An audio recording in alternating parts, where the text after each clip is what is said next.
Yo, yo, yo, what's good with it, everybody? What's good with it? Salute to everybody in the building. Salute to everybody catching the playback. Y'all know what it is, man. A1 Hoops on in the building. NBA preview of this NBA Finals game we got later on today. Let me check and see who's in the house, man. What's good with it, Daniel Barry Sports Highlights? Salute to you, man. Appreciate you coming through. He said Mavs in 7. Hey, man. You gonna have some diehard Mavs fans that's probably gonna be in this chat. So no surprise there. No surprise there, man. What's good with it, Quee? What's good with it? Salute to you. Appreciate you sliding through. Appreciate you sliding through.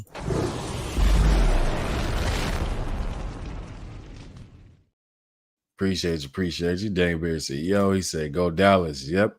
You're gonna have a lot of people. And then I just randomly just happen to be wearing blue. One of the only kind of I don't own too many blue clothes. No pun or nothing, like no shots at nothing, but it's like one of the only few blue things I have, and I just happen to wear it today. The perfect timing. But nah, man, after I finish up this live, man, get some road work in, go running real quick and then sit back, enjoy this game, man. Get to watch it. I cannot wait for game 2. But that's what we're here for, man. We here as a game 2 preview. Definitely wanted to chop it up, man. Go through the keys to victory for both teams, and Luka being downgraded to questionable. He went from probable to questionable. So if Luka's not out there, that is a huge blow to the Mavs, man. A huge blow. It's also it's a double-edged sword too. What do I mean by that is I'll get into it. I'll get into it for sure. For sure, I'll get into it, man. On what that means for the Mavs, what that could mean as a potential, you know what I'm saying, bait and trap for the Celtics as well. But we're gonna talk about it all. We're gonna definitely talk about it. Quee said, honestly, I'm going for the Blue Devils. Yeah, we know you Kyrie and Tatum. That's your team. You know what I mean? So you probably cool with whoever win. But more realistically, I'm sure deep down you want Dallas to win because that's what you know what I'm saying. You represent that Lone Star State. So you'd want to go with that Lone Star State winning and then instead of being somebody else, man. But yeah, y'all. So we here for it, man. We here for it. I wanted to share with y'all real quick. Let me see if I can make it work and see here real quick, man. I might take I'm gonna start off with this. So I'm gonna take myself off, but I'm gonna show y'all what the reason being as to why. Let me see if I can share this with y'all real quick, man. Let me see if I can do it. Let me see real quick.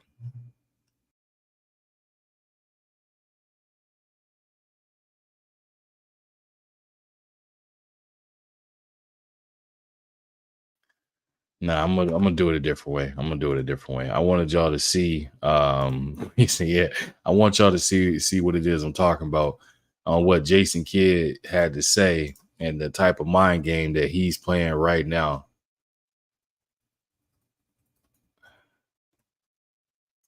Type of comment that he's playing right now. You know what I'm saying? He's playing mental chess. Um, and a lot of people are gonna be a little confused as saying, like, what you mean? Like, what is Jason Kidd doing? So let me show y'all what he said real quick. I'm gonna show y'all real quick. I'm gonna share my screen with y'all real quick here. Let's see. Boom. Share. All right. So y'all probably can see that right there, man. Where Jason Kidd says Jalen's their best player. And Drew Holiday came out and said, I don't think he's lying, right? Now, to a lot of people, they may look at that. You might not think nothing of it. And you may just think, you know what I'm saying, that Jason Kidd is giving, you know, Jaylen Brown his flowers. You know, obviously he's definitely due for those as well. But at the same time, man, he's hoping to play on a chord that these two young players is one is going to come out and take it to heart. Like he's hoping that Tatum takes the bait, come out and looking to kind of assert his dominance and show that he's, you know what I'm saying, this is his team. That's what he's hoping for, right? So Jason Kidd is playing a little slight of a little mental chess match with them by saying that and bringing that out. Quee said, I seen that. It said a lot. Yeah, a lot of people probably went over a lot of people's head. What's good with it, Demetrius Bryce? Salute to you, man. Appreciate you coming through. Yeah, absolutely. And I think that went over a lot of people's head. They was not really paying attention that it's a mental warfare. You know what I mean? Like he literally sitting here saying that in hopes that Jason Tatum's response is going to be what? That he responds to it. He looks to come out, be extremely aggressive, look to score or disrupt the game, disrupt the Celtics flow. That's what he's banking on, utilizing that just a little bit, right? So we got to keep in mind Jason Kidd is probably one of the highest basketball IQ players that ever played the game, and definitely one of the coaches as well. There's been situations he might not have had the success as a coach, but there's been situations that he's done things that shows that he'll do anything it takes to win, right? When he was a player, again, everybody raved about the fact that the style and play Jason Kidd as a player. If you're unfamiliar with Jason Kidd's game, I highly recommend you go on YouTube and type in Jason Kidd and see what that man was about when he was playing. I highly recommend that you do that. Highly suggested, highly recommended. You know what I mean? Quee said mind games. Absolutely. That's what he's doing. What's good with the 88? Salute to you, bro. Salute to you, man. Appreciate you stopping through. Yeah, he definitely playing mind games, and he's hoping Jason Tatum takes the bait. Now, if Jason Tatum does that and it disrupts the flow of the Celtics, and you can kind of see as clear as day that there's a power struggle that's taking place and happening between the two, then that'll mean it'll mean it worked, right? And that's one thing that, as of right now, it hasn't reared its ugly head as of yet. That Jason Tatum and Brown haven't really butted heads from that perspective.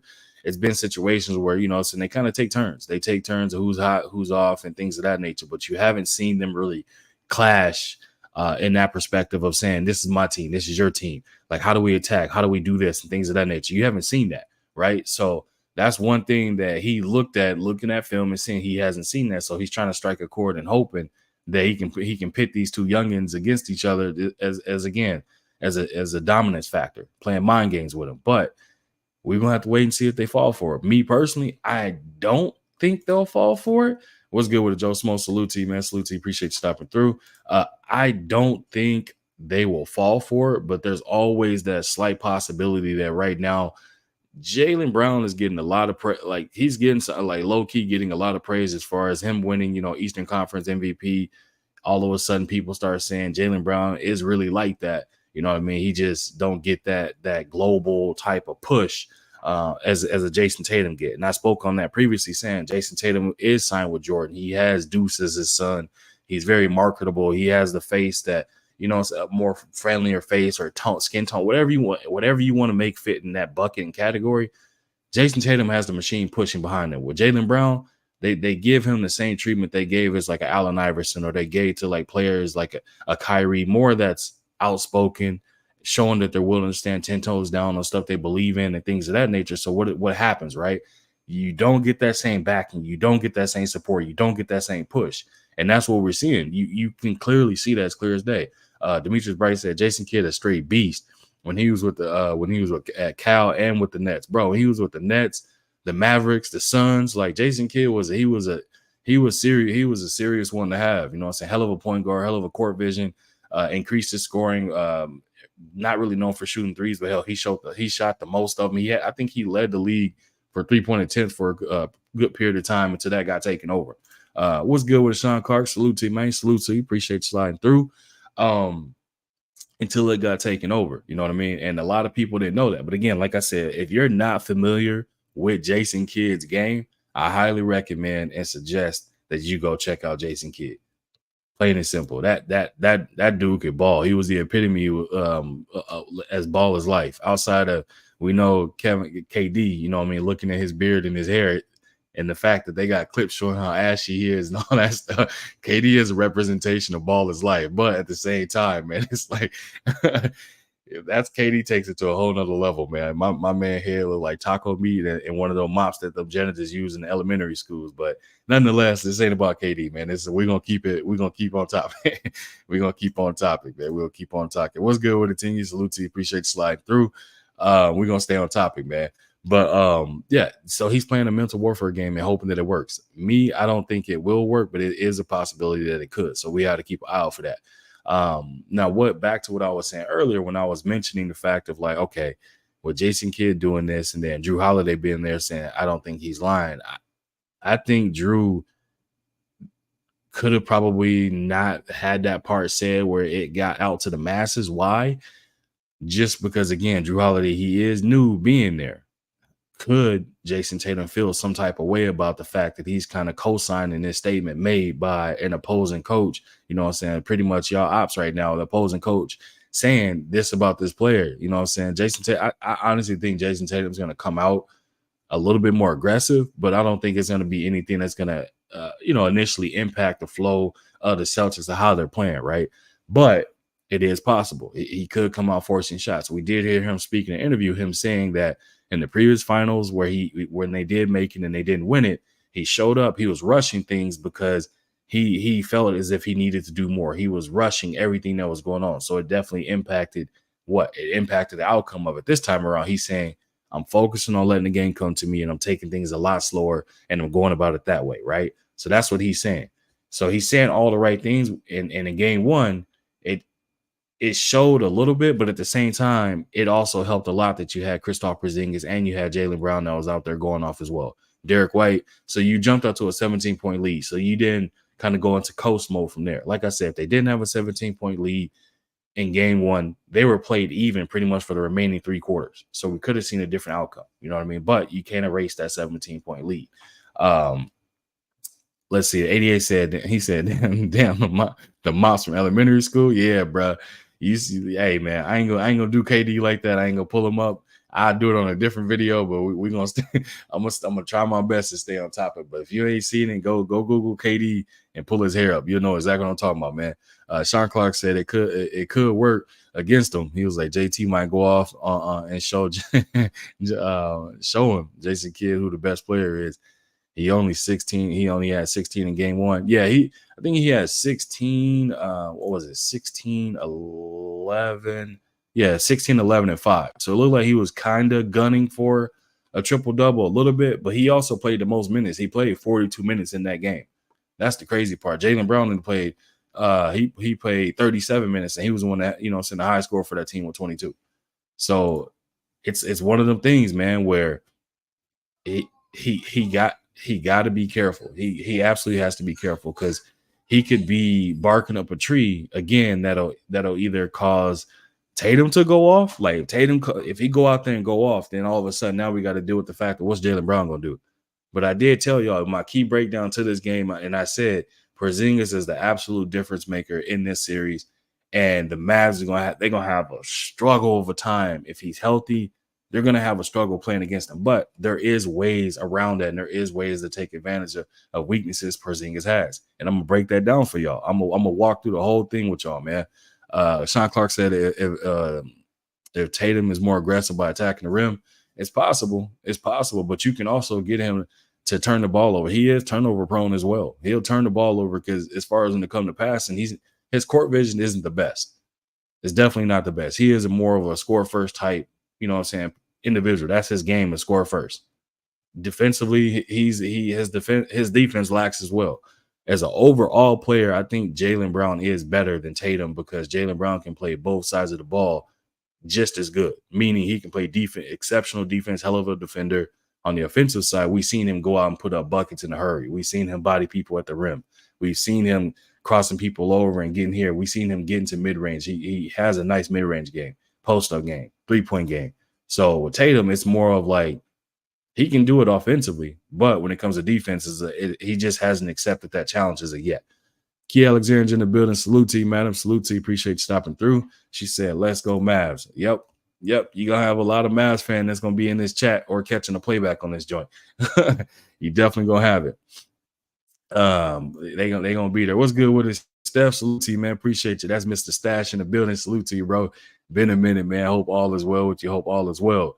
But yeah, so Tatum for that team is that guy. I mean, Brown for that team is that guy. Tatum is kind of the wild card for them that he's the 1-2 punch for Jaylen Brown, and then Porzingis is the wild card. Porzingis is the very, very, very pendulum of power changer for the Celtics. If he's out, the Mavs can definitely change up their attack and change up. They can go back to kind of playing the type of basketball we saw them play in the earlier parts of this season or earlier parts of the playoffs. Now, let's flip to the other side for the Mavericks, right? Now, we got news saying that Luka Doncic is listed. He went from being probable and he got downgraded to questionable. If it's me, I think Luka's going to play just because he understands the magnitude of what it means if they go down 0-2 to this team. Right. But the thing is, I think that the Mavs would rather make sure that Luka is healthy. If you can get him an additional day or so of rest and treatment and things of that nature, and he can come back healthier for game 3, then maybe, you know what I'm saying, that's an avenue they can take. But honestly, if I'm being honest with y'all, man, I think he's gonna want to play and he's gonna demand to play because he wants to be out there with his team and put on the show. Two things can happen. If Luka doesn't play, this literally kind of forces the hand of Kyrie to have to like take over from that perspective. It also forces what? Tim Hardaway Jr. to step up, Derrick Jones Jr. to step up, PJ Washington to step up. Lively and Gafford, they got to come in and do what they do. You're not going to ask them to go out there and give you 15 or 20 points, but you're going to need them to make sure they're catching those lobs. You're going to need them to make sure they're protecting the rim, rebounding the ball, playing smart basketball, setting screens without fouling. You're going to need all of these things to take place and happen without them fouling, without live ball turnovers happening, things of that nature, right? It's going to force a lot on the Mavs. But on the flip side of that, for the Celtics, if Luka isn't playing, is this a bait and trap situation where we've seen when the other team's best player isn't playing, they fall into this low, okay, we're not going to take them as serious. They're not as much of a threat. You know what I mean? They're not, we don't have to worry because they're either best player or one of their best players isn't playing. You know what I mean? And we've seen teams do that where they take their foot off the gas or fall asleep at the wheel. And next thing you know, boom, they find themselves walking home with an L. We've seen these things happen, right? So I think in that Celtics locker room, that coach is telling them whether Luka plays or not, I want y'all to come out with the exact same intensity, the exact same energy, and look to protect home court and go up 2-0 against this team. That has to be the consistent message in there. The only issue with that being the consistent message is we've seen teams get the message, but we've also seen them go out there and just lay, you know what I'm saying, lay an egg. It happens, right? But I would say in this finals, this cannot happen. You cannot allow the Dallas Mavericks to win game 2 and look to go home and potentially, if the Celtics mess around and come out flat, or if the Mavs mess around and find something a winning recipe for them, and the Mavs can make and the Celtics can't make an adjustment, they could see themselves being down 3-1 coming back to Boston. And understanding that the Mavs only need to get one more, you know what I mean? And we've seen we've seen what Luka and Kyrie did to the Timberwolves when they needed what? They needed one more game to close this series out, and they was not going to play around with the Timberwolves. And what did they do? They went in there and they beat the confidence out them boys. Luka, the very first quarter, Luka went in there and slapped the confidence out of them immediately, like right out the bat. Like he was like, no, just any game plan they had, any type of strategy, any type like the crowd. He sent the crowd home in the first quarter. You know what I mean? So we've seen he has that capability of doing that. And he got a running mate in Kyrie who literally stepped right there with Luka. They both had 36 apiece in that closeout game. They are very capable of doing the exact same thing against this Celtic team. Why? Drew Holiday came out and said it himself. A reporter asked Drew Holiday, what can you do when it comes to guarding Kyrie? That man said, pray. That was the first word he said was pray. And then he kind of, elaborated a little bit further in detail as far as just saying, play contested defense and live with the results. You know what I mean? And again, that's extremely similar to what you heard people saying when it came to them guarding Kobe, or they came to them guarding Jordan and these other great scorers that we've had in the league, Tracy McGrady, like all these great players we've ever had that could score in bunches, right? You heard the exact same thing. Contest without fouling and live with the results. Every single one of them has said that. When it comes to these players, that same thing falls in line. When it comes to Kyrie, same thing falls in line. But I think, like I said, man, it's going to be one of the things where it's going to be extremely, extremely tough. Sean Clark said, good point. Luka being out could wake up the rest of the Mavs and put the C's to sleep. I'm telling you, bro, it's definitely one of them things where you hope that the Celtics do not fall asleep at the wheel if Luka is out. Because like I said, the last part I looked at, it just said he was downgraded from probable to questionable, right? And if it's up to him, he's going to play. We all know that. We see the type of competitor that Luka is. Luka is a dog, and like an absolute dog. He wants to go out there and put y'all to bed in the worst kind of way. 88 said, I got the Mavs taking game 2. And I was going to say that was my prediction. I was going to save it to the end, but I'm going to agree with that as well. I got the Mavs winning game 2, and I got Kyrie coming out having a monster game. If Luka plays, I feel like he's gonna. I wouldn't play second fiddle, but I feel like he's gonna play a little more of a relaxed role, right? And I think that's going to give opportunity for PJ Washington to have a huge game. Tim Hardaway Jr. to kind of have a breakout moment because he's been having a lackluster playoff series, in the entire playoffs this year. He's been extremely lackluster. So I expect him to come out and play huge minutes. You know what I mean? Derrick Jones Jr. I expect Derrick Jones Jr. to play defense and catch lobs. That's kind of more of his thing. He's not really a knockdown like a 3-and-D type defender, but he is not afraid to shoot the three. And if he makes it, man, he can get streaky. We've seen it happen. But for me, I got the Mavs winning game 2 solely off the strength of understanding you don't want to go down 0-2 to this team. You want at this point right now, you want to make sure that you steal game 2. That's always the ultimate goal. Is on the road, still a game, right? If you can get 2, go for it. But the rule is split. It's always the rule, always what they want to do. That's the game plan. Steph Brown said, I think the mismatches start with the centers, with the center and Derek White. Star's going to get their points, but 55-25 got to step up. And he said, J. Kidd will have the team prepped and ready for tonight. Can't wait. Go Mavs. Yep. Absolutely. Sean Clark says, he said, word. Okay. Yeah, that's for him. That's for him.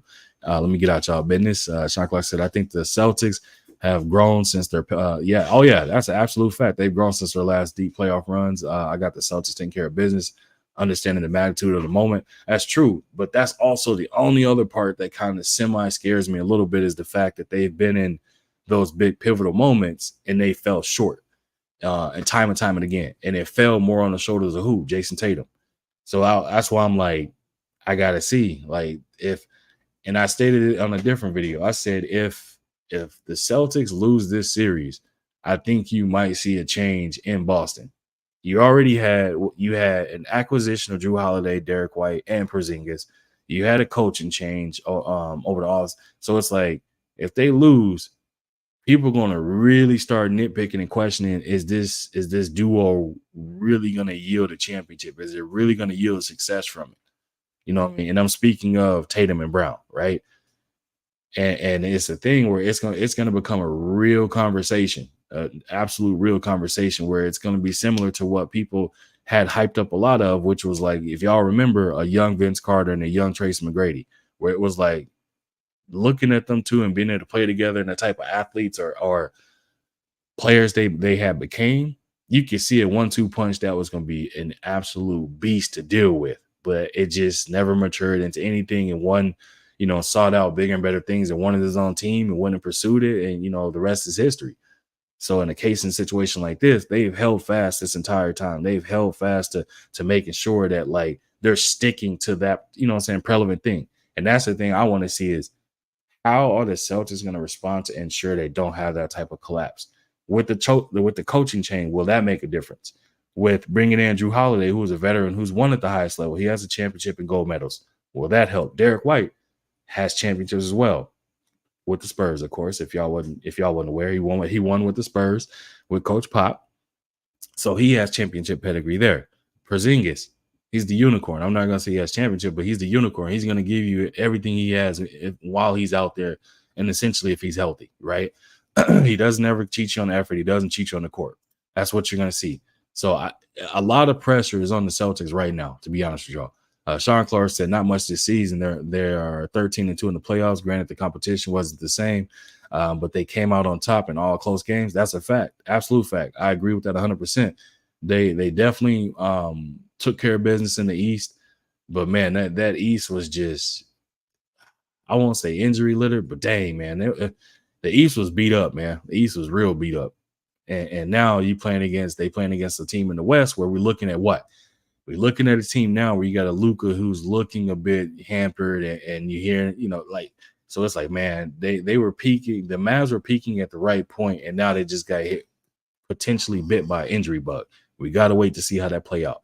But for that, Celtics got to make sure they do not fall asleep at the wheel. If they fall asleep at the wheel, they're going to find themselves in trouble, plain and simple. My bad, Sean Clark. Let me get you right, bro. I didn't even look over here at this. Let me get you right real quick. Real quick, bro. Get you right real quick. That's my bad. My bad, brother. Thought I had him up there already. My bad. And salute to my brother Steph Brown in the building with that $2 super chase. Say, hit the like, tell a friend, Share with some Ken. Appreciate you. 100%, man. Appreciate you supporting the grind with that $2 super chat. I got a little something for you here real quick. Something for the throwback ones. Y'all gonna enjoy this joint. Just look at this spectacular takeoff. He jumped over his head. That's my little clip, man, saying that y'all going above and beyond for me. You didn't have to do it, but you did it. Supporting the grind, man. Much love and appreciation at that point, bro. And a matter of fact, Steph Brown was in the Cash App too, man. Appreciate you, bro. That $10 Cash App, man. Salute to you, bro. Appreciate it, man. He said for support for basketball talk. Be well, bro. Appreciate it, man. Appreciate it 100%, bro. Appreciate you hitting the Cash App and the super chat. Brother Steph Brown showing out, man. So y'all already know we got to show love twice on this joint with that one, man. Just look at this spectacular takeoff. He jumped over his head. Salute to you, Steph. Salute to you, man. Appreciate you supporting the grind, bro. Appreciate you supporting the grind. Yeah, man. So we chopped through that point, talking about that, and so now I'm gonna get to the keys of victory, right? We kind of broke down each one. I gave my prediction of it. Kind of broke down each team as far as what we're seeing, what the expectation is, what's gonna happen. Again, I think a lot of for the Mavs. If Luka plays, it keeps everything in order, but it also, again, is going to ask those other players to step up. But Luka's going to be right there to be able to contribute. But if Luka isn't there, what it's going to do is, again, like everybody already said in the chat too, and I said it too, it's going to force the Mavs to come together in a type of cohesiveness that they haven't done before, right? Now, they did play with Kyrie and didn't have Luka, but it wasn't at this stage in the game with this magnitude. Playing against a team that's this damn good on the other side. So I think with them, right, with the Mavs, they're I would say their key to victory for them is Kyrie coming out. I won't say for him to come out looking to score immediately, but you need him to be aggressive as far as either aggressively looking to create for his teammates. What do I mean by that? We all know he is one of the best finishers under the rim. Right. So if he gets to the rim, he's going to collapse the defense. If he breaks down the defender, he's going to have people in help side defense the entire game. Anytime Kyrie has the ball, that's what you see. You see somebody in help side defense every single time. It hasn't been one time where you haven't seen it. When he breaks somebody down, immediately they go what? They go right into help side defense. Right. So for them, what they're going to need to do is Kyrie's going to have to be aggressive, look for his shot, but not anything, crazy. He's going to also have to look to be aggressive and get his teammates together, but also instilling that confidence in his teammates, right? Second part is, again, Tim Hardaway Jr., Derrick Jones Jr., PJ Washington are going to have to step up in a tremendous way. They're going to have to look to score while at the same time making a smart basketball play when they're doing so. If you don't have the correct shot, kick it back out, rerun your sets and things of that nature. We've seen in some occasions where some of these players are getting a bit rushed and they're taking some shots. The ill-advised shots, right? 88 said Luka doesn't play. They going down 0-2. Hey, 88, that's quite possible, bro. It's quite possible, 100%. I ain't gonna lie, it's quite possible. But on the flip side, again, Josh Green, Maxi Kleber, even Jaden Hardy, which again, he's been a spark off the bench for them. He had 13 points in game one. But some of the things that he was doing is a little bit out of control. Possessions matter when you're playing against a team like this in a game of this magnitude. They're going to have to slow it down, run their sets, trust their offense, and play through that. If they don't, the Celtics are going to come down and just pick them apart, man.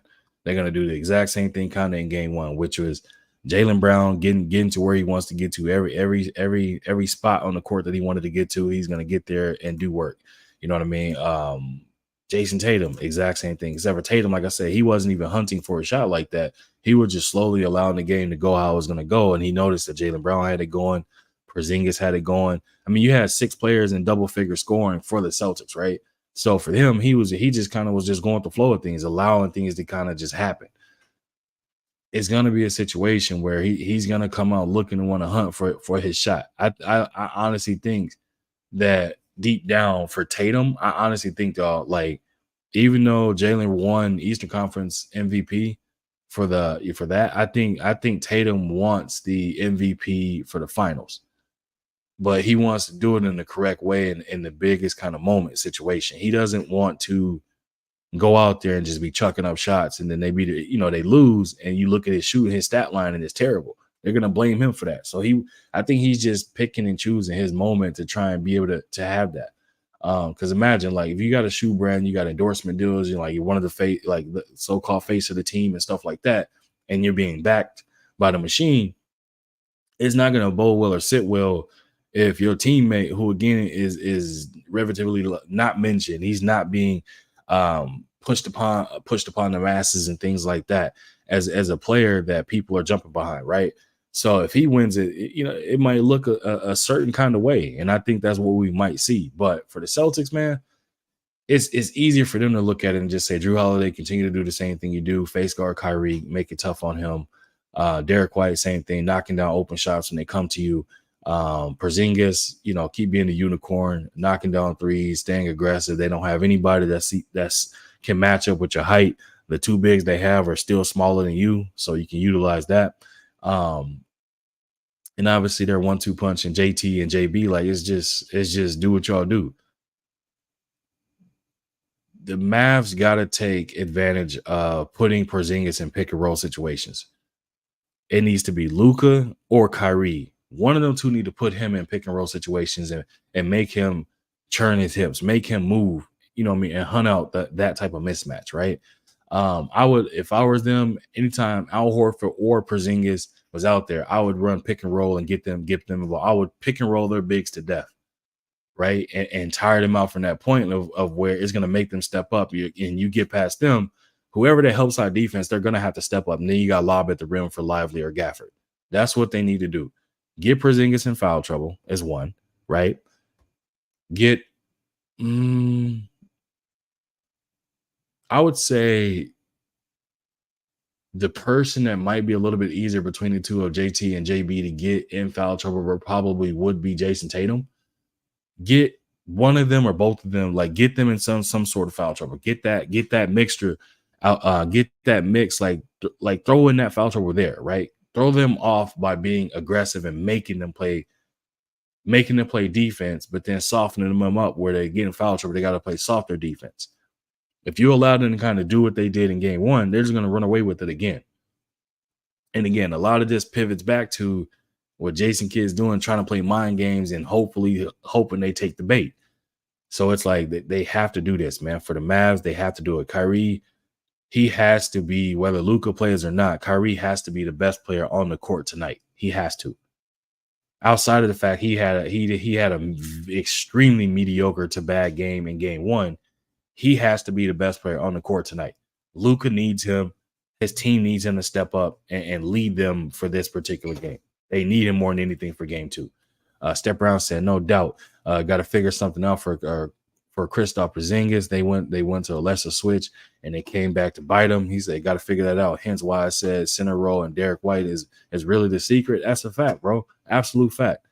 And I'm saying with Porzingis, it's more obviously, it's more easier said than done, but the recipe is right there for them to literally follow the pattern of, you look at the history of Porzingis and how he plays defense. When it's actual, like he has to match up and guard in open space, it's not that good. He's a phenomenal outside defender because he's 7'3". But if you tell him to go out there and guard Kyrie, he's gonna get cooked. If you tell him to guard Luka one-on-one like that, he's gonna get cooked. He's gonna get Rudy Gobert out there. And a lot of people are like, how do you compare those two? They're not remotely the same. On a defensive end, if you look at how they guard up from a one-on-one perspective, they are the same. But offensively, we all know that Porzingis is light years better than Rudy Gobert at offense. We know that for a fact. I mean, that should go without saying. But when it comes to the actual realistically looking at his defense, because I've watched tape, bro. I was sitting there just watching Porzingis' defense from a one-on-one standpoint of him guarding littles, or you can say guards. It's not that good. Like he stays right, like he'll stay relatively like close or stay there, but they can get past him. They can get past him. And I'm telling y'all, I think you're gonna see a lot of that tonight. You're gonna see a lot of pick and roll, whether it be Kyrie and someone else, or it be Luka and someone else. Either way, you're gonna be seeing what? You're gonna see them be running Kristaps Porzingis in pick and roll situation to get him in foul trouble and make it a long, hard. It's gonna be a hard night for them. Brother 5 in the building. What's good with the G5? Salute to you, man. Appreciate stopping through.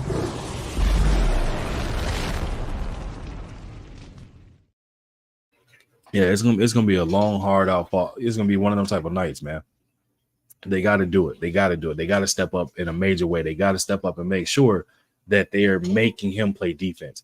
A lot of people was raving about, oh, he had 3 blocks. If you look at those blocks, they was hell side defense. They wasn't straight up defense being played. It was hell side defense. And again, that's no issue. It's just making sure that we know these things, right? Making sure that we're holding what we're seeing true to the value of the eyes that we're seeing. So for them, that's what they got to do. The Mavs, that's the keys to victories for the Mavs, man. Attack. Stay in attack mode all night long, right? Be smart with the ball. Make sure you don't have live ball turnovers and just play like solid defense and make sure you're communicating. If you don't do those things, you know what's going to happen. You know how it's going to turn out. You know what I mean? You don't need a crystal globe to see that. If you don't do these certain things, you're going to lose. And then you got to hope, like when you got, you know what I'm saying? Let me see my man's name here real quick, man. When you got what is it? When you got Sam Hauser, when he comes in, and Peyton Pritchard, when they come in the game, Sam Hauser, like, there's no reason why he shouldn't be getting cooked out there. Absolutely not.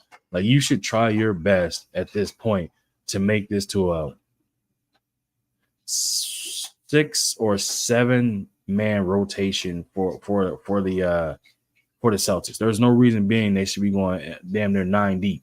You shouldn't be seeing Peyton Pritchard. You shouldn't be seeing Sam Hauser.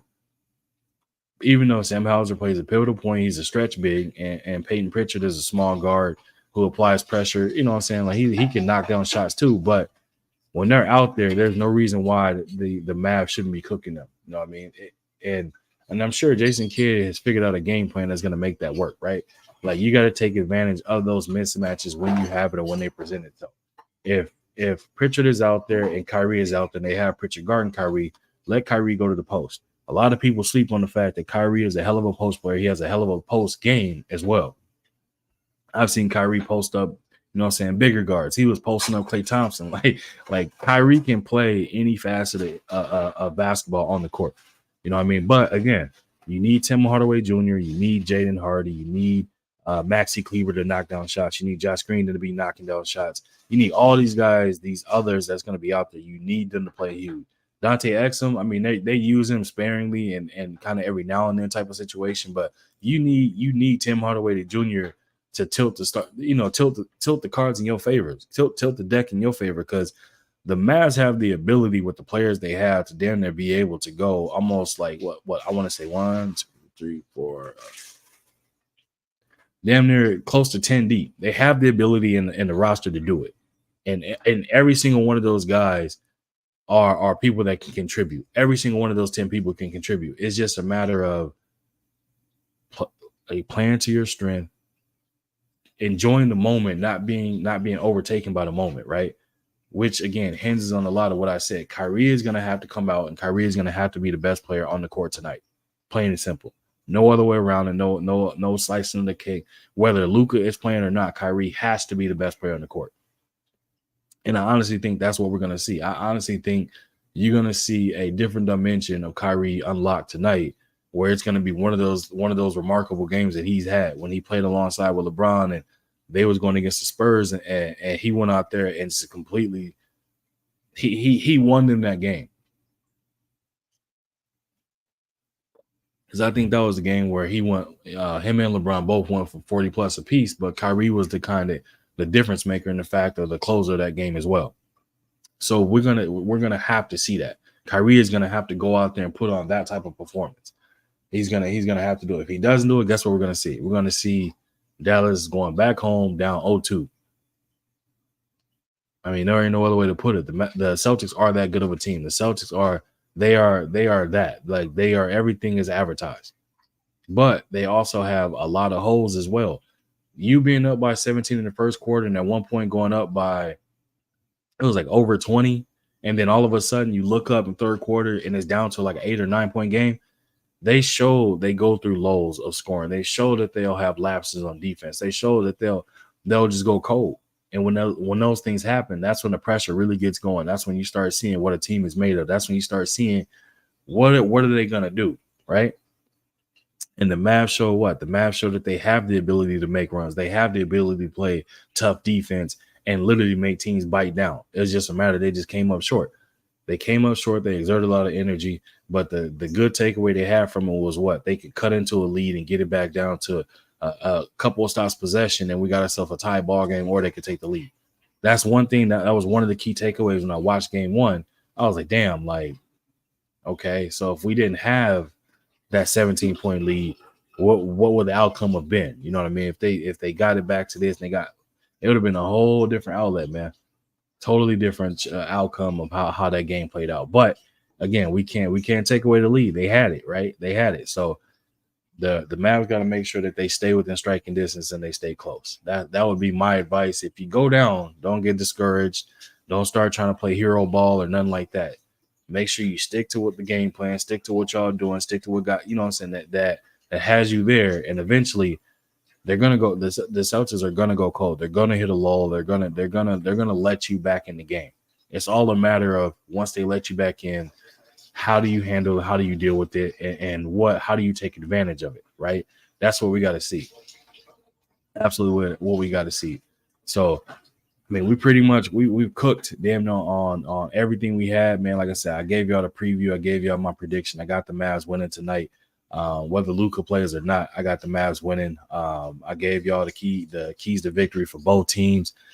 Gave y'all that news again that I'm sure everybody heard about Luka being downgraded to questionable, from probable to questionable. But like I said, if it's up to him, I'm pretty sure he's going to play. If it's up to him, just because again he understands the game of this magnitude, what it means, what he means to his team as well.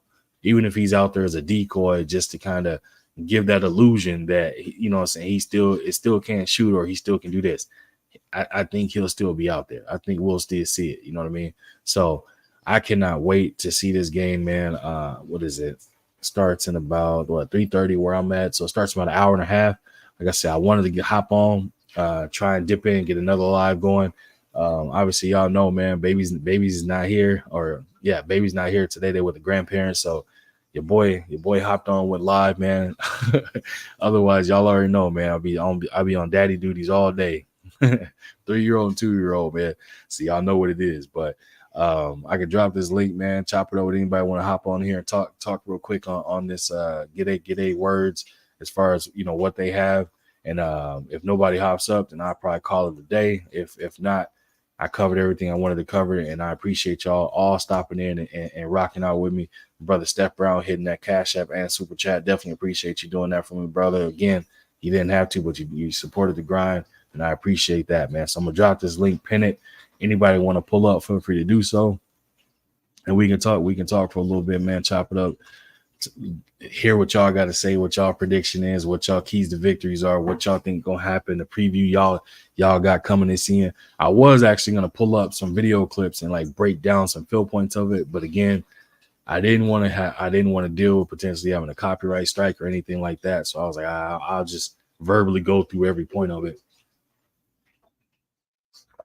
Oh, pardon me. I was like, I verbally go through all of it because I don't want to deal with any of that, man, because from the looks of it and what I'm hearing on the YouTube streets and just looking at everything, it seems like YouTube is just, they all over everything of anything that you know, for copyright and all that stuff, man. Somebody playing clips of this or that, they pin, you know what I'm saying, they pin the tail to the donkey type stuff. So I was like, nah, I'm not gonna do that to myself, man.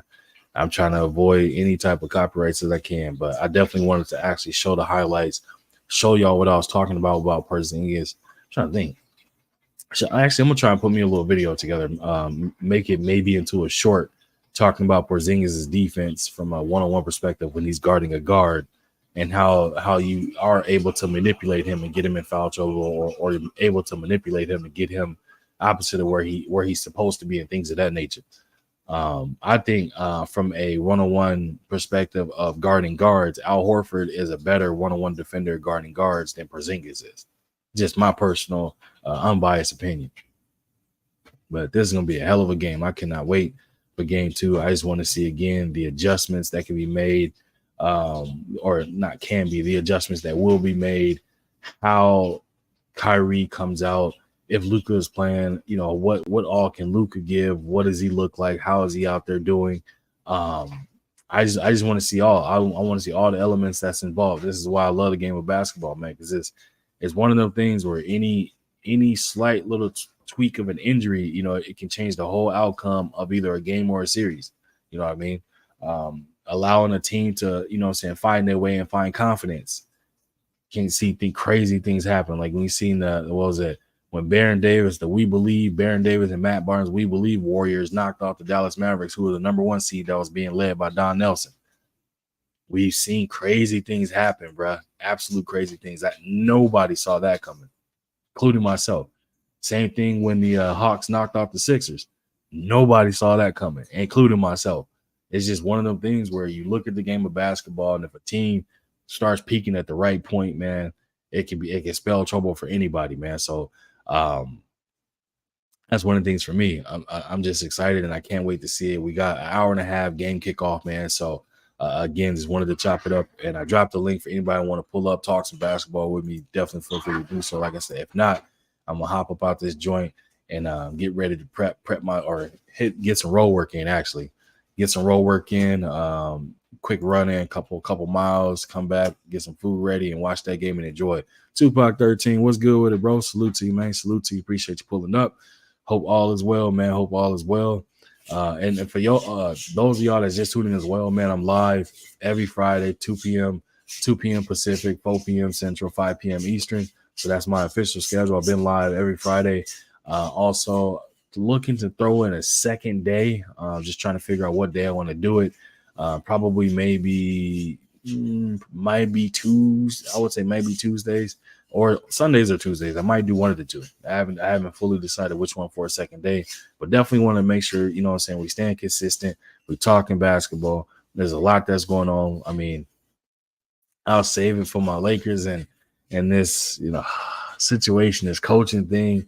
Rob Pelinka, in love with this UConn coach, like all kind of stuff. And I don't mean literally in love. I just mean like he really wants that coach to be the head coach of the Los Angeles Lakers. But I'll leave that for a whole different topic, man. Whole different topic. But yeah, we're gonna add a second day.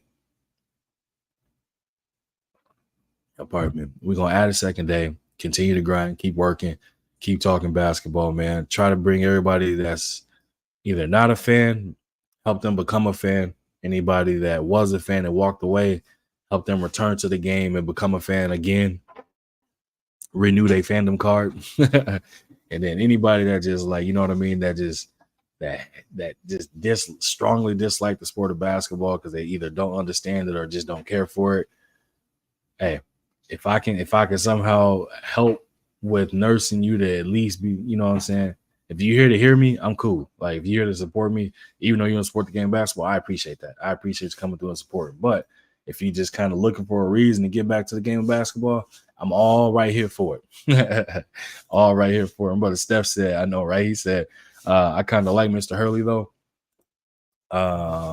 He said stars quit on Darvin or no support, in my opinion. I think that's a combination of both, if you want to be honest with you, Steph. I feel like LeBron never fully endorsed Darvin Ham. So with him not endorsing Darvin Ham, what that meant was the fact that like he never had control over that locker room. When you don't have control over a locker room, you're not able to put your full imprint on the game. And what do I mean by that is if you literally are having a locker room, tug of war with the player and you're supposed to be the coach, that's an issue. That's something you definitely got to look into. If you are a coach having to deal with like other players on your team that literally just are just not showing any support. You had a D'Angelo Russell who semi threw him under the bus with some remarks that he said about like, he felt like he wasn't being utilized correct way or Darvin Ham didn't have his best interest at heart or something along those lines. It all ties into the fact of like, you look at it and you're just like, bro, what the hell? Like, yeah, nah, he didn't stand a chance in that coaching opportunity at all. He didn't have the proper support. He didn't have the proper like the proper people looking to kind of have his best interest at heart. And then it's like, yeah, bro, he accepted a job and it was literally a job that had an alarm clock. You know what I mean? He had an alarm clock when he took that job, plain and simple. But Hurley, yeah, he has had a lot of success in collegiate basketball. So definitely got to tell him that because he just won a chip, and I think he's a 2-time. They just won it back to back, if I'm not mistaken. And then you're hearing about a lot of these. You're hearing about a lot of these other coaches are looking at. They're using film studies from some of his collegiate strategies and game planning and stuff that he has and program that he's using and stuff like that. And saying, I think Adrian Wojnarowski and Stephen A. Smith came out saying that his type of program that he has in college it transfers to the NBA, professional basketball very well. So I was like, okay, well, that's cool and all. But again, you have to have a coach that has that cachet. If LeBron, everybody forgets LeBron's a free agent right now. But if LeBron comes back, is he going to co-sign that coach? There's only and I stated in a different video, and I hate to repeat it, there's only a couple of coaches that LeBron truly respects, and he gives them that type of admiration, where it's Ty Lue is one, and Coach Spo is the other. And I think Coach Spo got it more so from the fact of Pat Riley being the one that was standing in Coach Spo's shadow. You know what I'm saying? They kind of forced that to happen. So that's why I say, if he's going to be the coach of the Lakers, you know what I mean, it's going to have to be endorsed by these players, right? And I know that LeBron and his team are saying that, they need to talk. AD needs to be the one, because AD has, from a longevity standpoint, AD is going to have, a longer career, whether it be in purple or gold, or if he chooses to go somewhere else. He's obviously much younger than LeBron. LeBron's 150 years old. So it's a thing where LeBron only got a couple years left, man. He's looking to get out and enjoy life. So it falls on AD if he's going to stay in the purple and gold. Okay, then he needs to have to say so who the coaches are, what's the what's the changes being made, things of that nature. Steph said, Ticket said, no one is good enough in Bron's eyes. Yeah, I told you, only person is Ty Lue, bro. And it took Ty Lue showing LeBron that he not gonna, it took him showing him that he not gonna back down. It took him showing that he got a backbone. And that's why he got LeBron respect. Other than that, it's if you don't show them type of things, or you're not a coach that's had prior success at whether it be winning championships or as a coach, or you won a championship as a player, you're not going to get that type of respect from him. You're not going to get that type of trying to think, that type of cosign that other players give coaches. Like say, for example, if we had a coach, Coach Popovich, he would absolutely listen instantly. It wouldn't even be a doubt in my mind that would make me feel like he wouldn't listen to Coach Pop, because Coach Pop has been around so long, has had all the success that he's had, and has shown that he's able to actually coach personalities. You know what I mean? You had a Tim Duncan, a Ginobili, Parker, Robinson. He had a team where you had players on that team could easily go and start anywhere else. And literally he managed those personalities by doing what? Going at the head honcho to let them know that no player is bigger than the team. We're as a unit together. That's what he did to Tim Duncan. And Tim Duncan literally fell in line with that. So the rest of the Spurs did that too. I think LeBron will do the same thing. But again, who knows if he's even going to be there? We don't know if LeBron's even going to be playing for the purple and gold. That's one thing, again, I keep kind of stressing, is that since he's a free agent and it's not a sign and trade type deal or anything like that, LeBron is a free agent, which means that he could go anywhere he wants. And I talked about it I think it was I don't think I did that on a live. I think that was more of I did a premiere where I said LeBron extended the olive branch out to Kyrie just to kind of test the waters. He threw some chum or some bait out there to see if the fish was biting, or seeing if the shark Kyrie would come up to kind of investigate it. And Kyrie kind of threw a little one back to him, I appreciate that, yada yada yada, and left it as is. But that's just letting him know, hey, if you want to play together again, you're gonna have to come to Dallas. You're gonna have to join what we got going on over here. And I wonder, I almost want to do a poll or do a different video. If LeBron joined the Mavs, what will the world have to say? But I think a lot of it will hinge on the fact that if the Mavs win the chip, he can't go there. There's no way he can go there. If the Mavs lose, he can go there, but he's still gonna catch a lot of heat from people. They're gonna give him heat regardless, whatever decision he make, right? But if he go there, he can't go there if they win. But if they lose, he can go there. But again, people gonna give him heat. For him, if it was me, like, man, LeBron could. If y'all want me to be honest, if LeBron left the Lakers, I would tell him to go to the Warriors. Only reason being is that he's shown an interest in wanting to play with Steph before, right? Steph can still do Steph things. We all know that. Klay Thompson is kind of aging before our eyes, but again, can't. Hell of a shooter. I think he would enjoy playing with them because it'll allow him to literally just play like freelance basketball or when he wants to play. You know what I mean? That's what it'll allow. Otherwise, it's like, I know people mention Philly as a potential landing spot for LeBron if he wanted to go to the East again. I think they got a nice, Maxey, obviously Joel, things like that. But it's like, bro, I don't know. I just can't really. That Philly crowd would that Philly crowd would tear him apart, bro. They would eviscerate that man badly. Knicks. If I was the Knicks, I would not mess up the chemistry they have there at all by bringing LeBron in. If I were the Knicks, don't do it. It sounds good from a perspective of, we got LeBron James. But if you look at that team and the makeup of how that team is, don't do it. Don't do it. Who else we got? Cavs, potentially. Cavs have a nice team, but it's not a champ. They're not champion, like they're not contenders like that. Even if they bring LeBron in and they keep everybody as is, they wouldn't. But man, it would be tough because you got Jarrett Allen, the rim protector and rim runner. You got Mobley can do the same thing, and then you got obviously Darius Garland, hell of a point guard. Then you got Donovan Mitchell, another scorer. Max Strus, shooter. I can't remember the other guy's name. They got another shooter that's there as well. All these things, man. And I look at him like, man, could he go back to Cleveland? Something on the table. Would he go back to Miami? Nah. Because he couldn't have his way. He didn't have control in Miami from the perspective of from a power perspective. He didn't have it. That's Pat Riley all day, every day, unrivaled, uncontested. He's the undisputed leader of the Miami Heat from top to bottom. So it's only a handful of teams that LeBron could go to that they could work. You know what I mean? I can't wait to see the decision be made. Like I said, I don't care if he stays in purple and gold or not. But if he decides not to, then it piques my curiosity of where he would go. Just because you'd want to see where would he go. And a lot of people, I know that ESPN was chewing it apart, man, saying LeBron's gonna go and try whoever drafts Bronny, that's where he's gonna go because he wants to play with him. People forget, man. You ain't never heard Bronny say he want to play with LeBron. Bronny said, I just want to live out my dream and play the game of basketball at the highest level. There is no mention of playing with his daddy at all. No mention of it. That's only LeBron has been the only person saying that.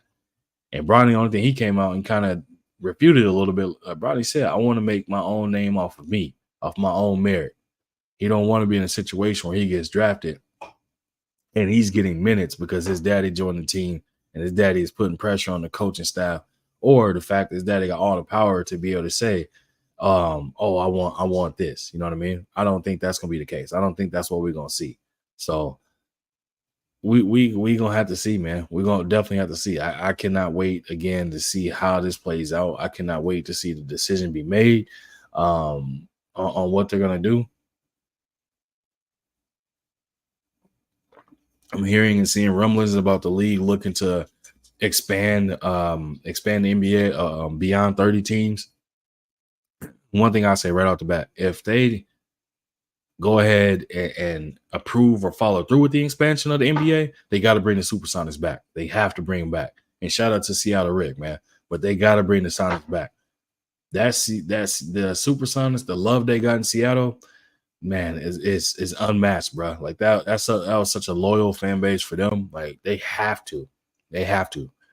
If they expand the NBA, they have to bring back the Supersonics. And then outside of that, they can throw teams wherever the hell they want. Vegas or, I don't know, Montana, Wyoming. I have no clue. Why I have no clue where the hell they want to put any other teams. I mean, I wouldn't be surprised they threw another team in California or they threw another team in Texas or something. I mean, all these two big states, you got Kings, Warriors, Lakers. 3 teams in Cali, and then Texas, you got Houston, Dallas, or you got the Rockets, the Mavs, and then you got the Spurs. So it's like, don't be surprised if they added a 4th team, because again, these are 2 huge states. Wouldn't be surprised at all. And I think, if I'm not mistaken, Florida, what they got, the Magic. I think that's it, right? I could be wrong, and I have to look that one up. But if they expand, I'd be curious to see. I think Vegas, they probably would do a Vegas one, because they brought a football team there, and seeing that it's doing pretty good on sales. So I wouldn't be surprised they brought a basketball team there. Wouldn't be surprised at all. But yeah. But that's all I got for y'all, man. I done talked y'all ear off. No, I'm just playing. I appreciate y'all coming through, each and every one of y'all. Again, my brother Steph Brown, definitely popping through, supporting the grind, man. He went above and beyond. He hit the Super Chat and Cash App. Much appreciated. Much love to you, man. Definitely didn't have to do it. My brother DP in the building, salute to. He said the Compton gangbangers. Hey, man, you said that, not me, bro. Compton ain't nothing to play with, bro.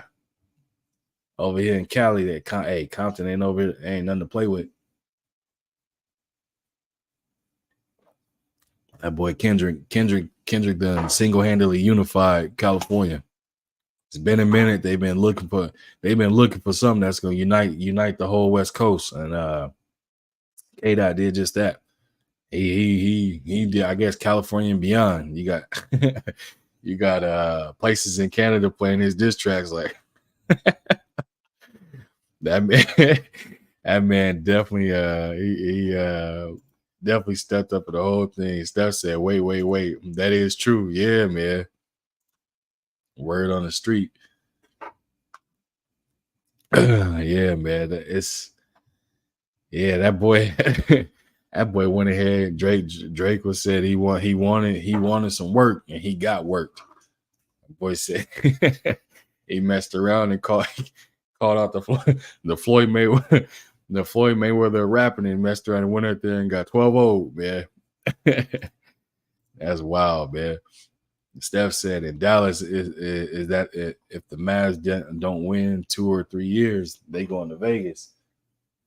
Oh, word? No, I don't think Mark Cuban gonna do that. It's Pops tell me that. Now I don't think Mark Cuban gonna do that. I don't think he'll I can't see it, bro. I can't see it. DP said Canada taking L's. Yeah, man. Justin Bieber out here getting hugged up from behind by allegedly by what's his name, Jaden, one of the Will Smith little weird kids. Let me take that back. They're not weird. They own personalities. Getting hugged by him, and they kissing. They're doing some weird stuff. Like, man, I don't know. Steph says, Slash, you're gonna come down in August or Terrence in LA. Bro, actually, you know what? I was thinking about that, man. But I think because Terrence fights on August 3rd, right? I think that's August 3rd. Or he fights in August. Nah, I'll be out of town and then coming back and then going to San Diego, taking the family to San Diego for a little staycation. Take my kids to go do something active. Take them to go do something active, man. So we'll see with that.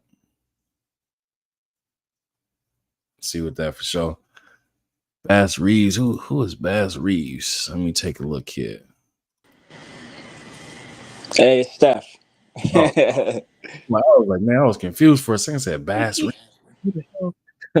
What's good with it? No, I'm chilling. Nah, man, that's what the pops was telling me. I went home back to Dallas, where I'm from Mother's Day weekend, and that's what my dad was telling me. He was saying that the group that bought the Mavericks, they're the Vegas firm. They're the casinos. So it's a lot of pressure. It's a lot of pressure on Dallas to win here, either sooner rather than later. If not, they're packing bags, man. That's the That's word. wild. That's Cuban wild. only 'Cause owns Cuban only owns like 2% minority stake in the Mavericks right now. oh, that's right. I actually Yeah. forgot all about that. That he doesn't have like full ownership of it. Yeah. And even within, he split that with other people. So Hmm. he doesn't have much control as we think. And that guy who they handed the trophy to, he's a part of that group, that Western Conference Championship trophy. He's him and Mm. like four other big wigs. They run in the show now. Okay. Okay. I'm surprised he even And did that. and what's crazy is right now in Dallas, like Texas as a state, they're trying to many big cities. They're trying to get casinos and all that kind of lifestyle approved, Hmm. and if they can't, um, that's going to give the ticket because Vegas is sports city, man. They trying to build up now. They're trying Hmm. to fill it up. So if they get the A's, they got the Raiders. They might try to get the Mavericks. It's going to be crazy. That's wild, bro. Yeah, man. Yeah, Think about that for a moment. I'm not, I'm just a little, how should I say, conspiracy, I guess you could say. But that's what, the folks back home were saying when they sold that group, when they yeah. sold off to that group. I'm gonna have to tap in with my family because I'm from Texas too, so I'm gonna have to tap in with my family down there and ask anybody that's close to the organization and see what if they know a little something on that, because that wouldn't surprise me, because I know like you just said, they're trying to get like gambling or casinos, because I remember like I went down there and then wasn't like, hey, we're going to the casino, we're about to drive to Oklahoma. What the hell? Like Right, that was the right. I'm first so used to going to Choctaw, right now. You know what I'm talking about? yeah, That's that yeah. 35 up. Yeah. Yeah, man. So I'm from Plano, man, just north of Dallas, about 20 minutes. I know where that is. I got family there too. That's why I said, like, literally Plano, Lavon, all them Greenville, all them places, man. Oh, man. Hell yeah. Already then. Yep. Good Hey, show, that's what man. they hot right on the highway, right to Oklahoma. Like, hey, yo, we're going to casino. I was like, oh, they got a casino right here? No, we gotta go to Oklahoma. I'm like, and at the time, like, cause I didn't even pay attention to like how close it was. I'm thinking in my head, like, man, you about to drive like hours away to go to that. Like, nah, it's like 45 minutes away. Oh, what? Yeah. State line, baby. You Mm-hmm. see all those green crosses now, they trip you out. You're like, what? Crazy. CBD that, Gnarly, Yep. gnarly. And then one more Yep. thing.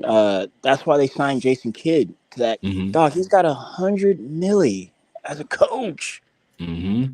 And I thought that was like the Gruden thing where it was like 10 years. No, Mm-hmm. it's like 4 or 5. Mm-hmm. Wild, man. They trying to get it. They trying to get it down there in Big D, man. Yep. And he's a We'll hell of a see. coach. That was He is, man. He got them balling. If you listen to him, because I always tell Terry this. If you listen to them, man, the Mavericks only talk about themselves. They talk about their camaraderie and what they got going on, and mm-hmm. how they have a lot of respect for each other. So that's a good thing, of course, and they building off of it. And I think Jason Kidd has got them boys tapped in. He knows what he's working with, and the new Mm-hmm. additions doing a great job, man. But um, I need, coming into this series, I was telling people, that center position. That's the only thing I'm kind of worried about. And then that unicorn in Derek White, man, because he can kind of do it all. He's got the body size to kind of compete with our smaller guards.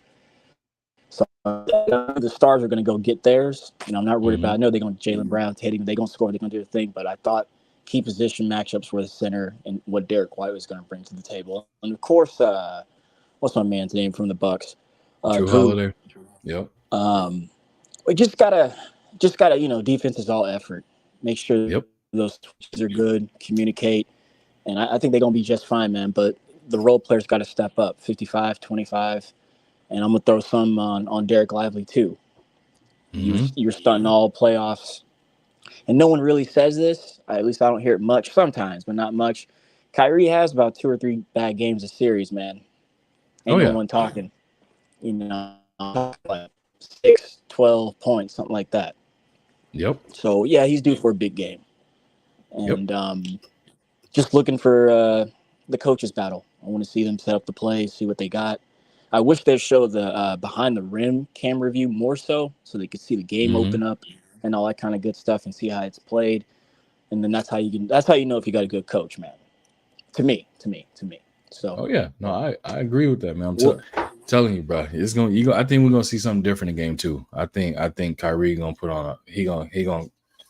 I think he gonna have one of those type of memorable games.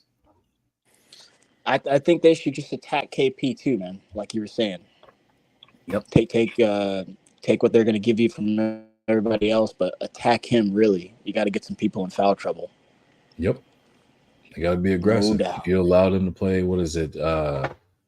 Touchless football or touchless basketball, the Celtics is gonna feast, because I know the Celtics is just gonna. The Celtics is gonna. I mean, if you allow them to be aggressive, you got Drew Holiday, who is extremely hands-on, and he's a very physical defender. And Drew Holiday is pretty damn strong. A lot of people don't pay attention to that. He's a solid 6'3". Like, he ain't one of the ones they list 6'3", and he's like 5'11" or 6 foot. He's actually like a legitimate 6'3", and he's like solid. And he's strong as hell. He's built like a strong person. I'm like, bro, and he understands like hand manipulation of the hip, like me. And a lot of people don't even know what that means. Is like, he's not hip checking you. He's controlling you where you want to go by like holding down your hip and pushing your hip, and it's forcing you to go where he wants you to go.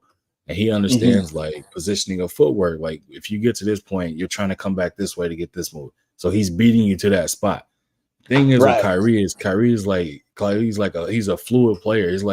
He's that person that's swimming without getting wet. Like, Kyrie can every what is it?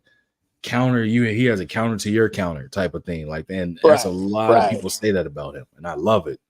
Yeah, he's smooth, man. He's smooth, and you know, for the first time in years, you know, he's smiling on the court, and it's definitely showing. I just need them to hit those free throws, play collective basketball, and they're gonna be just all right. Because everything you just said about Drew there, you could say that about Luka too, man. He's strong, man, real strong at 6'6", 6'7", 230. That's why he gets to the spot, and it's amazing. He does step back threes, man. Just like, what? Dude, with Luka, I have no clue how he doesn't get blocked more. Because if you look at his whole like shot, like his jump shot from a fundamental breakdown from the ground up, it's extremely slow. Everything about it, the gather, the transition up, even a release, everything is slow. And I'm like, bro, you know when a step back is coming. I don't know why people are lunging from so far away. Take 2 quick steps in and dive at him instead of up. I was like, his shit, like, it's obviously it's easier said than done, but man, I'm surprised it doesn't get blocked more. But that release point, you said it's all slow, but once the ball leaves his hands, it goes fast, man. So they think they can catch it on the way out. Like, watch this game when every time he releases the ball, once it's out of his hands, it's like it's on fire. It's gone. Yep. And it takes someone real tall to get up on that like that. But we'll see, man. And then lastly, you gonna come down to LA, man, for Terrence? We all gonna pull up, baby. You gotta come down, man. August 3rd. Is August 3rd? August 3rd, sir. Yes, yeah, sir. I'll be out of town, man. Hopefully my mom ain't watching this. I'm praying she's not watching it. She ain't showing my dad, but she's doing a surprise retirement party for my pops. So I'm going down there, taking my son down there. Me and him is going, and then my wife and daughter stand behind. She's we're expecting in October. So she was like, man, that's gonna be too much work to try and travel to them. And so and where we're at in Cali, her parents and stuff live here too, so they'll be definitely over helping the wife. So then that way she's not one woman army and everything and stuff like that. She'll have help there, and then I'll take my son there because he's older, so it's much easier to travel. So me, father son trip kind of thing, I guess. But definitely going down there for that. So I was like, man, because I remembered it was in August, but if I wasn't gonna go, I definitely was thinking about like, man, I would love to go see it in person and see Bud make history, because I think he's gonna beat this dude. But again, everybody got a chance. It's boxing. We've seen some crazy stuff this year, and all it takes is one punch to change the outcome of a fight.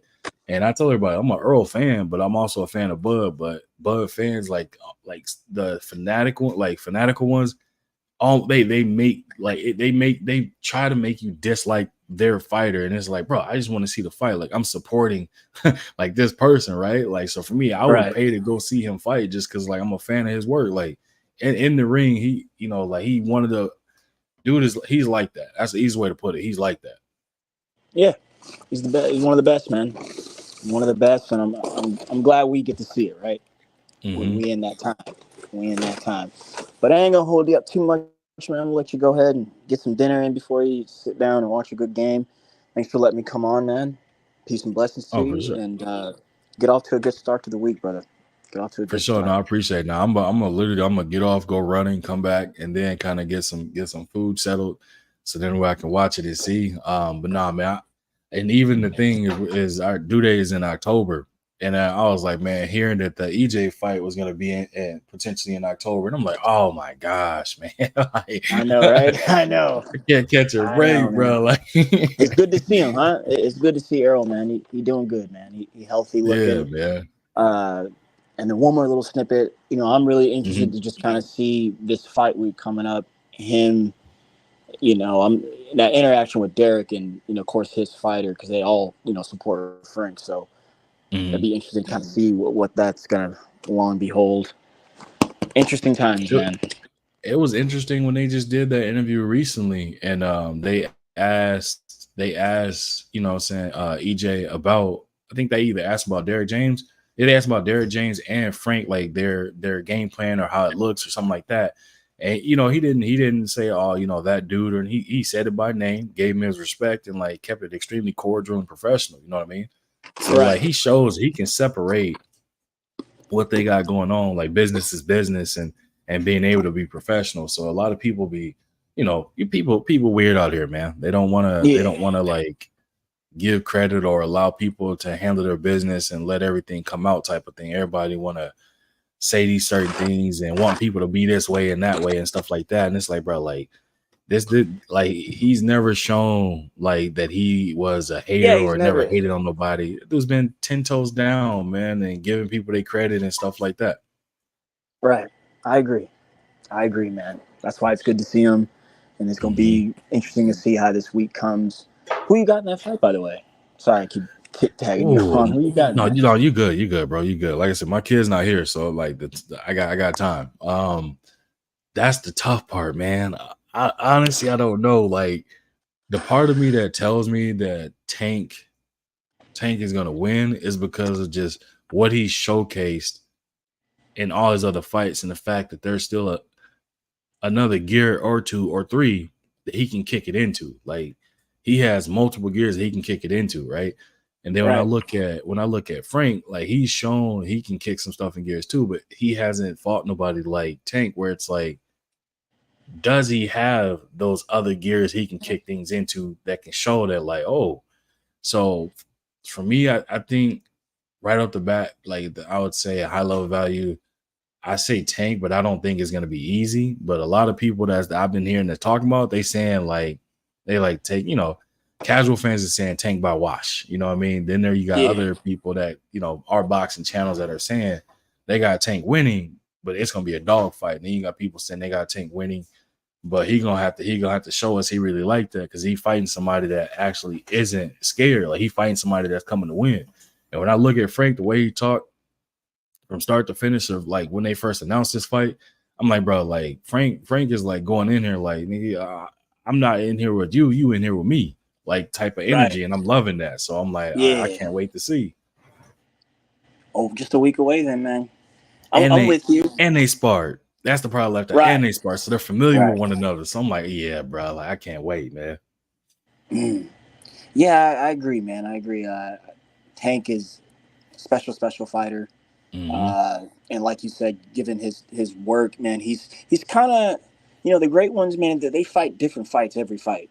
They don't Mm-hmm. fight the same all the time. Even it might look like that, but they're not, man. And just his last fight before Ryan with Hector, man, that was some of the best impressive stuff I've seen him do. He had shown that guy so many different looks, different types of the shoulder roll. Had his hands up, had him down. He was in there mixing it up, man. And I still to this day have not seen anyone handle his explosiveness when he starts Mm-hmm. punching on you. So, and just think about that, because he does it economically. He doesn't just come out and just start barraging you and stuff. So you got that going, and then Frank. I've seen his come up too, man. I started watching him shortly before the COVID days, his professional fights, that is. And he's gotten better and better and better. And he, too, fights a little bit differently. You really got to pay attention to see what these guys do and added wrinkles or taking away some things. Most people would just expect him to be kind of like a, either a stepper or a stepper who can counter punch well. Mm-hmm. Frank can kind of do it all, man. He can kind of do it all. Why? Because he's got a good jab. It's predicated off of that. That's kind of his style. We're going to see. Like you said, it's going to be a dogfight. It's somebody going to get knocked out, though. You think so? I don't know who, but somebody going to get knocked out. I think, but it's going to be like a build-up, over time. They're not going to – I mean, they could, one punch, but I think it's going to be like a stoppage. Something like that. Bro, I think kind of what we've been getting lately. I think if you see both of them either get hurt, it probably could be fight of the year candidate because I've never seen either one of them get hurt. I haven't seen either one of them get hurt. So I'm curious, like, if Tank get hurt, how does he respond? You know what I mean? That's what that dude is durable, man. He got a chin on him. I ain't never seen him like get like wobbled, right? But like Frank, I haven't seen him get wobbled either. And I'm just thinking in my head, like, I just want to see like if one of them get hurt or if one of them get dropped, how do they respond to it? Like, and vice versa. Do they try to like Tank? I ain't really seen him rushing and going crazy, but man, like you said, he's so explosive with the shots he throws. And then you can see when he really wants to like start stepping to somebody, when he does it, it's like, dude, that is masterful. Like when he was doing it to Pitbull, I think it was like round 7, 8, and maybe round 9 when he started turning up the heat. And Pitbull like started covering up more. He was backing up more. Like he was getting caught with shots, and you could tell that Tank was really starting to like sit down on those shots.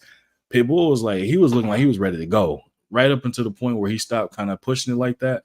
That's when he took his foot off the gas. But man, when I went back and rewatched that so many times, and I was like, bro, you can tell when Tank starts putting his foot on the gas, it's a very clear 0 to 100. Like it's extremely clear that he's like, all right, I'm going to start going for it. I'm going to start giving it to you now.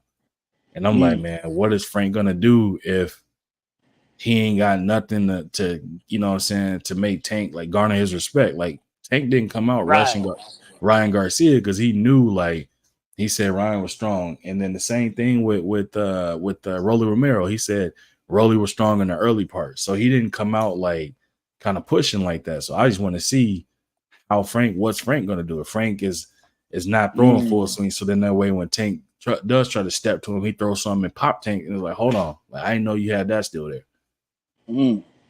I like that. I'm gonna think about that.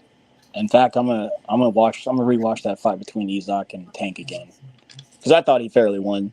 I thought he landed the better ship, but I need to go back and watch that, do some film study. You right. Oh, all right, then, Sam. Yeah. Enjoy the game, man. Good breakdown of the games. I appreciate it. Please do that all finals, man. That's what's up.